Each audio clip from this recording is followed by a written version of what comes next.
everybody, and welcome to the April 2013 edition of the Haunted Earth Show, and presented to you by me, your host Chris Halton. As from May 2013, all of my videos will be shared on Vimeo. Now, I actually have made a number of video clips on this, and I've decided to abandon each one of them, explaining to you why I'm moving from YouTube to Vimeo. Let me just cut things to the chase and say I'm grossly unhappy with Google and grossly unhappy with their Google AdSense program. I'm grossly unhappy with the way in which they promote others and push others down the ladder, and the others they promote, of course, are the big boys. I'm grossly disappointed with the fact that on a daily basis they keep taking subscribers away from my account. And I'm grossly offended by the fact that every time I launch a video on YouTube, the figures for viewing are frozen for a period of time, which is allegedly there to promote the big boys over the small fish like myself. But be rest assured, the quality on Vimeo is much better, and of course I won't have to endure the haters and weirdos and psychos that abound YouTube. So yes, I'm looking forward to the move. But anyway, let's move on with tonight's show. Now, as you're aware, last month I did a special at Borley Church, and I was quite pleasantly surprised at the incredible and positive feedback that I received for that particular video. So this has prompted me to travel up to a beautiful part of the Suffolk coast in a village called Walberswick, where I made a special investigation and concerning a very famous author, a person whose name is probably on the lips of every single living human being on this world, and it was this man's first experience of the paranormal in which I'm going to share with you, and I hope that you enjoy this particular offering.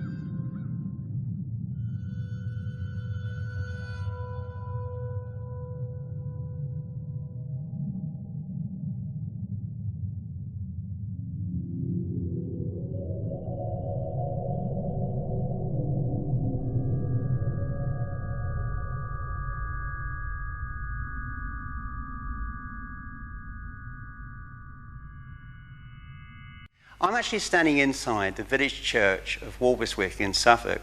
This magnificent building was constructed in 1492, the same year that Columbus had discovered America.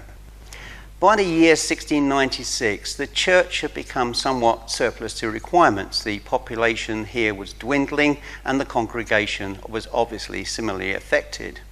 And so the church wardens applied for permission to demolish part of the church to reconstruct a smaller chapel within. The church authorities granted this permission on one condition, that the church tower remain.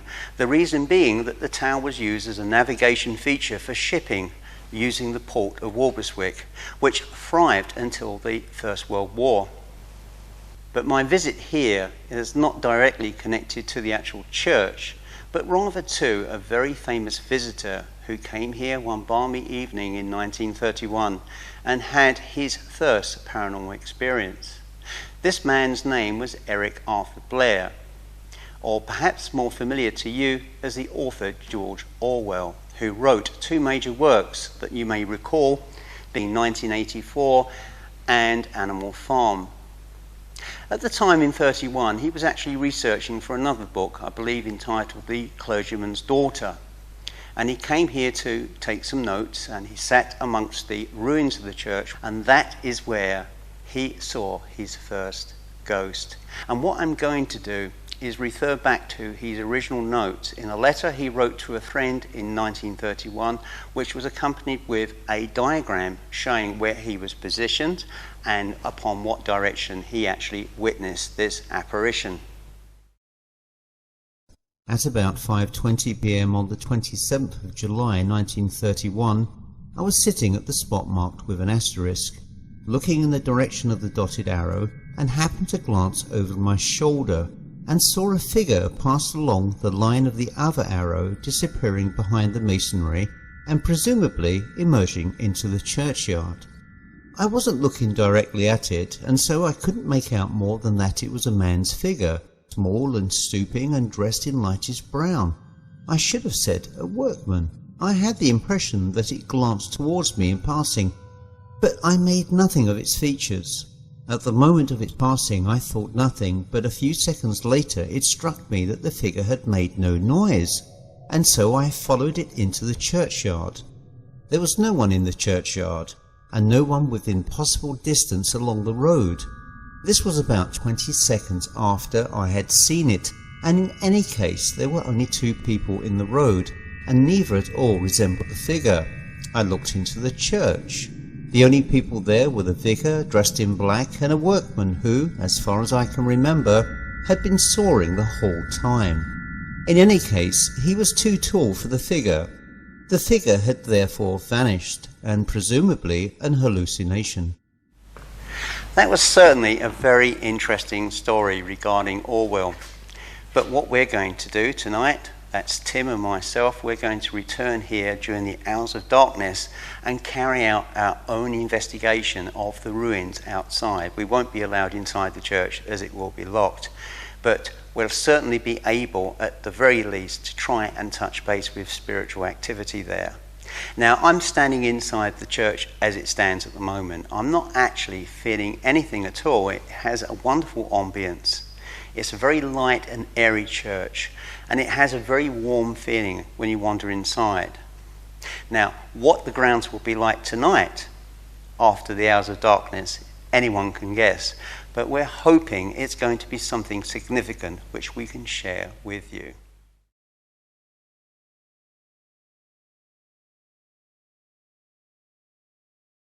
And this particular ghost has been described by many witnesses to it as being that of a gentleman. But Orwell was impressioned with somebody who appeared to him as a workman. I think there is so much compelling evidence there between the two events. For example,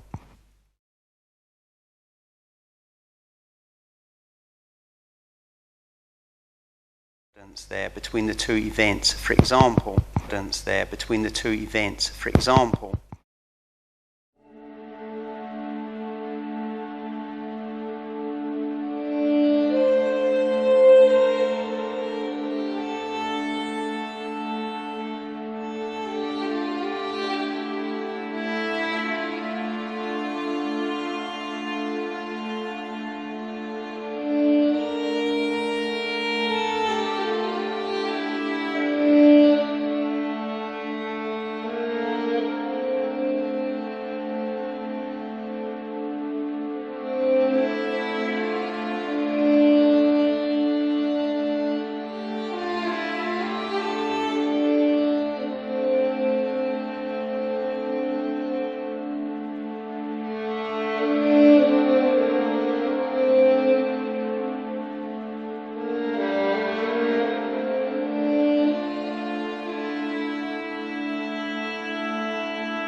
Okay, we're back at the church in Walberswick. It's just turned dark.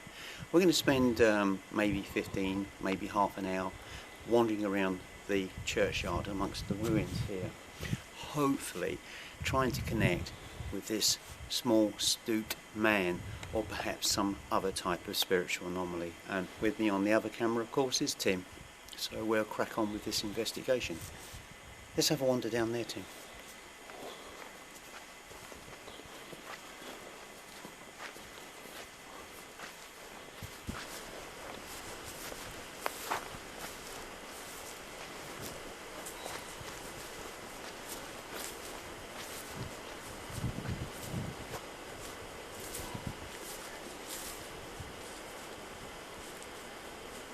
Okay, this is the ruined section of the church, and you can see here.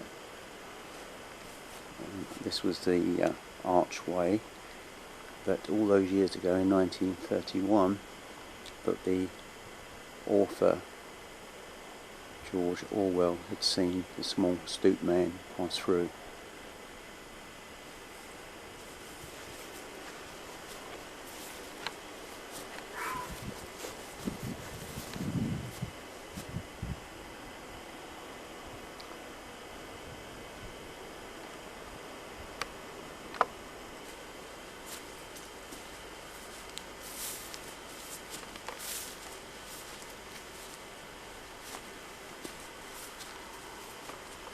It seems kind of surreal wandering around inside a purposely ruined church. It seems bizarre.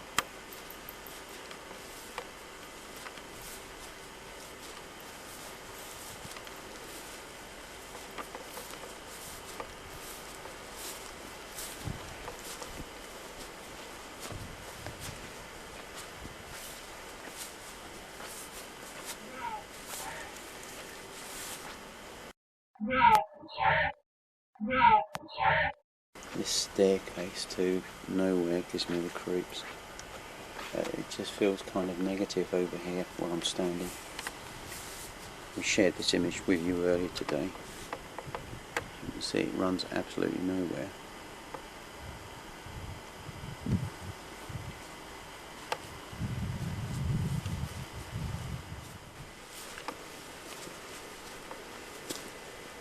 Let's go through this archway. This at the back of the church takes us into the existing churchyard.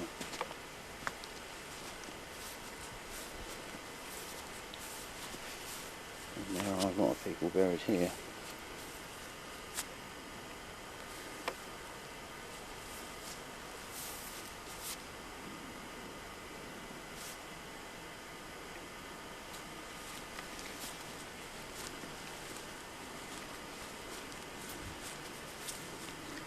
Okay, I'm wandering around the rear curtilage walls of the old church.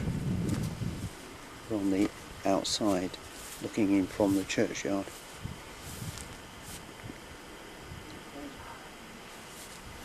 All I can say at the moment is very cold.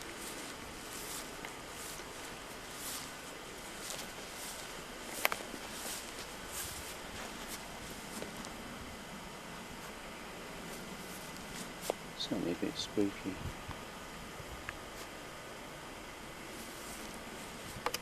Okay, we're going through this archway, medieval archway.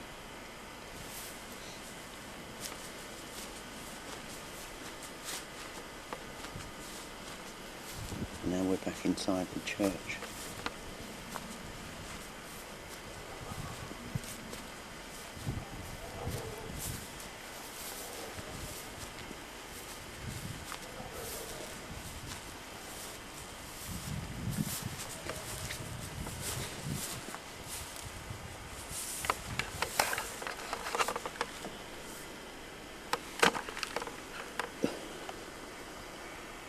Difficult to try and see inside.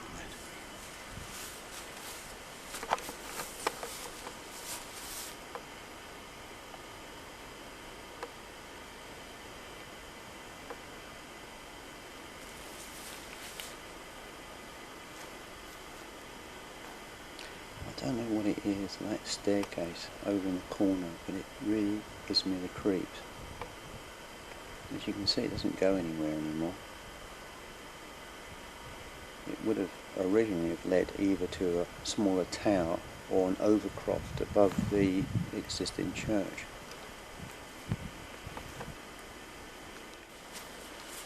Right, I'm walking back down towards the chancel. Tim's still where I left him earlier.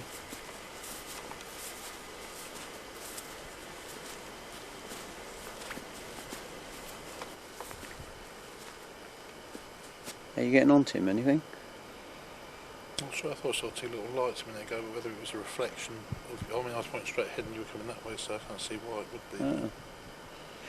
I walked past that, you know, that corner with the staircase that leads nowhere, and that really gave me the creeps. It's really giving out a real negative buzz.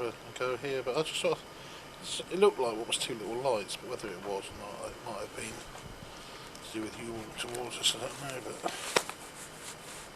Yeah, you never know, do you? That's the problem.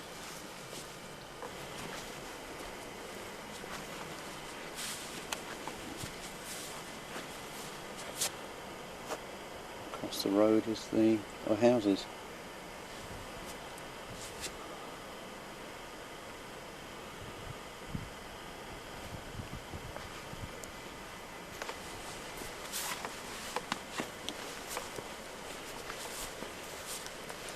Okay, I'm outside at the front end of the church. Wandering around the side at the front.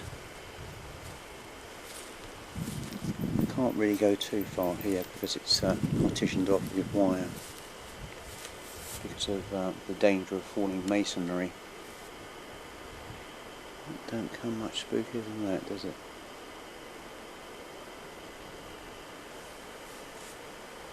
Tim. Yes, Chris, hello. How's it been for you tonight? Chilly? No, seriously, it's been a very interesting place to come to. I've sensed a few things and thought I've seen some shadows and things, but it's a very difficult place to ascertain what those might be. Yeah, I'm afraid it's all down to whatever I can pick up on the review. Yeah. When I go through the cameras, you never know. Yeah, it could be interesting. Certainly a great place. Anyway, thank you for joining us. It's time for us to leave and get back to Essex. We've got quite a long drive ahead of us, so I hope it's been a really worthwhile investigation. Thank you.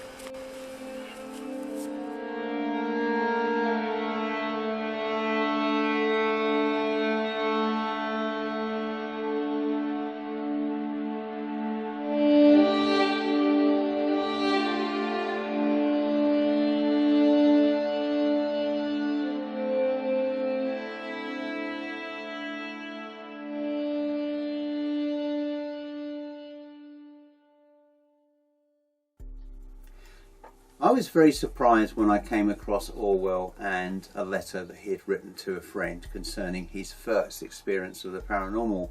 And George Orwell was a man that had no faith in the church, and so he had even little for the paranormal. And yet, having experienced this wonderful event, he has tried to put it down to an hallucination. Well, to hallucinate, there has to be other factors at play that would cause you to hallucinate. One could be dehydration in the sun, others could be drugs, etc., etc. Obviously, from a believer's perspective, I don't believe that George Orwell hallucinated at all.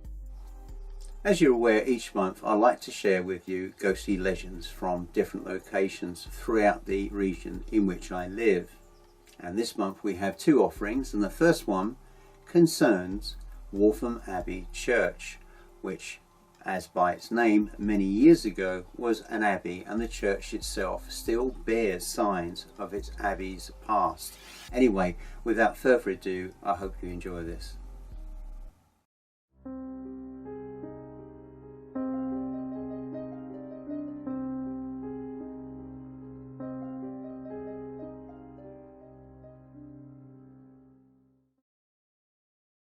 We're at Waltham Abbey Church, which is a magnificent building which is still part of the original abbey as it was built, and it is reputedly the burial ground of King Harold. Now, allegedly, so it's said and rumoured, King Harold actually haunts this church. Of course, there is no evidence other than local legend and perhaps superstition, which was used and implemented in times past to keep people away from the church and churchyard at night.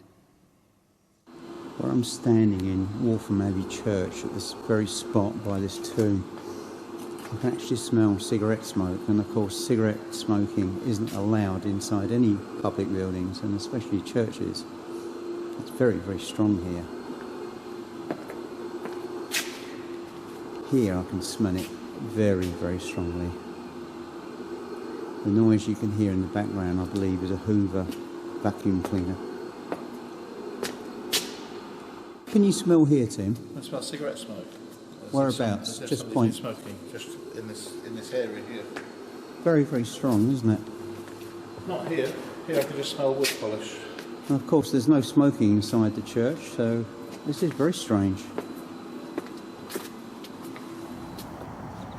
Another legend associated with Waltham Abbey Church was in 1950, when a couple who were walking past the church late one night through the churchyard allegedly saw some glowing yellow lights, evil looking lights, coming from inside the church. No one could give an account for them, but the woman was so overcome with a sense of foreboding and evil that she refused to speak about the incident for over 20 years.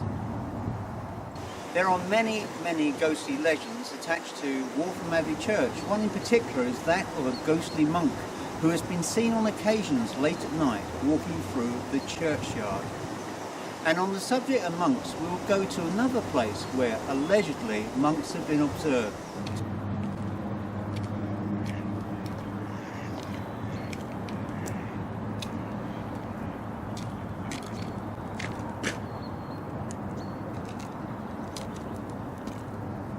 And finally, we're at Waltham Abbey Gatehouse, which would have led as the official entrance into the abbey.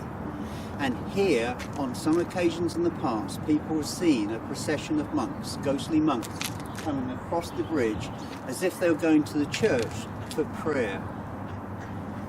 As with all of these stories, I have yet to see any firm evidence to support these ghostly legends, but it's always something worth bearing in mind, because you never know what you might see one late evening as you're walking through the park here at Waltham Abbey in Essex.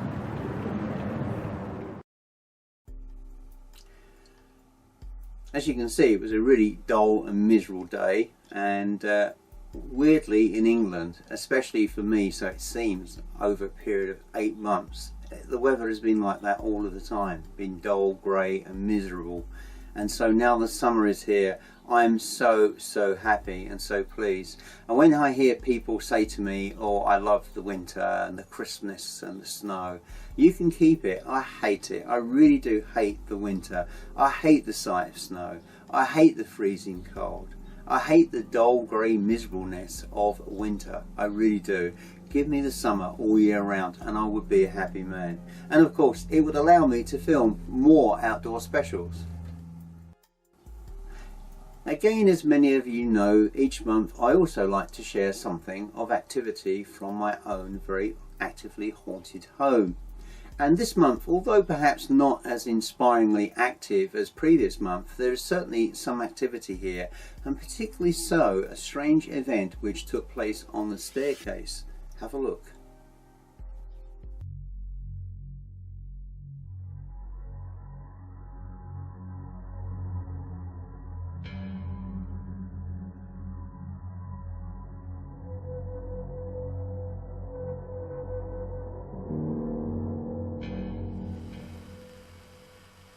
So there's something move around in here. The room is empty, apart from me, of course. And again.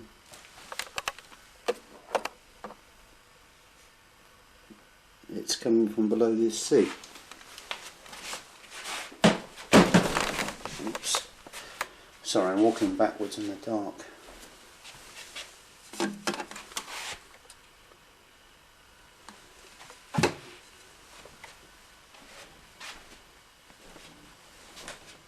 This house is one freak show sometimes. Some very, very strange things happen here.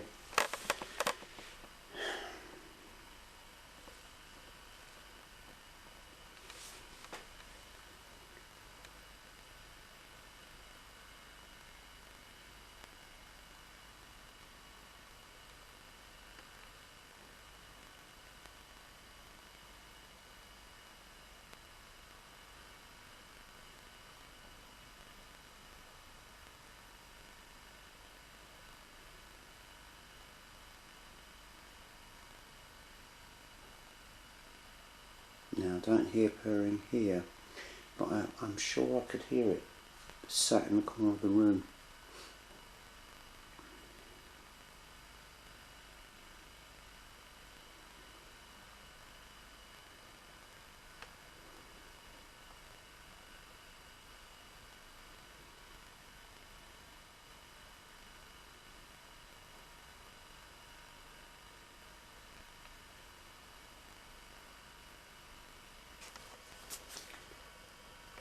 Whoops, oh, I saw that, thank you.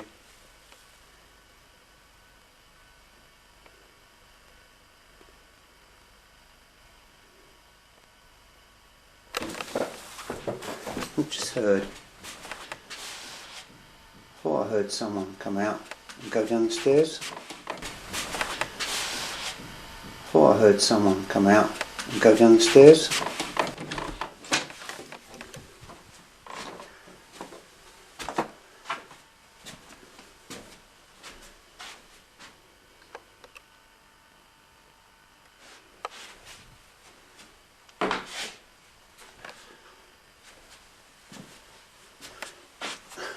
I have to say, I'll just turn the camera around. I'm going to have to say, sat in that room, I think I heard someone come out of a room and run down the stairs. I say I think because it was very, very faint. That's the cat, Jamie, the old cat. I'm sure I heard somebody going down the stairs. I'll have to check this a bit later. I'm going to carry on a little bit longer in the bedroom and see what happens. I've heard this before, by the way. This is not the first time that I've heard somebody going up and down the stairs when there's nobody physically in the house. Well, if it didn't happen, it would be so exciting, would it? I think this is very, very interesting. I hope that what I've heard is there. Anyway, let's carry on.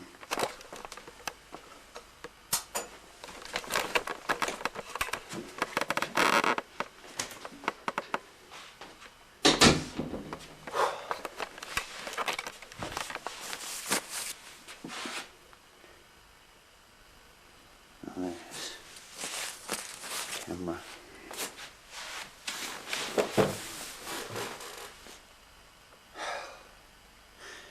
Just make me jump a little bit. I'm not a man with a nervous disposition, otherwise I wouldn't be doing this job. But it does make me jump.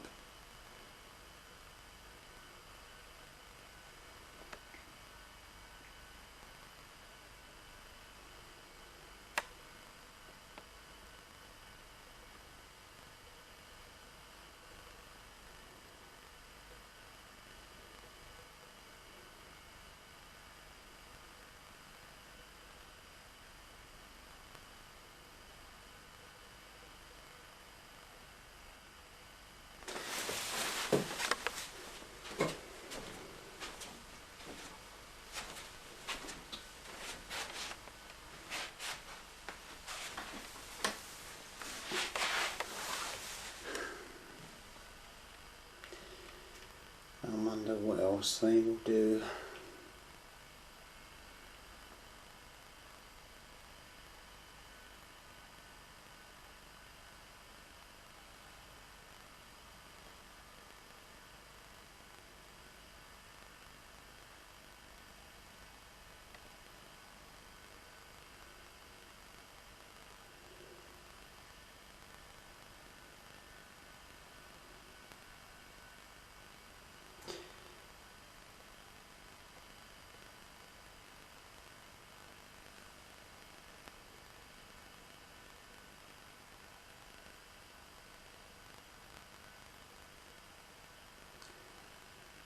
some very strange things that have been happening of late, just minor nuisances. I think the sound of someone running down the stairs is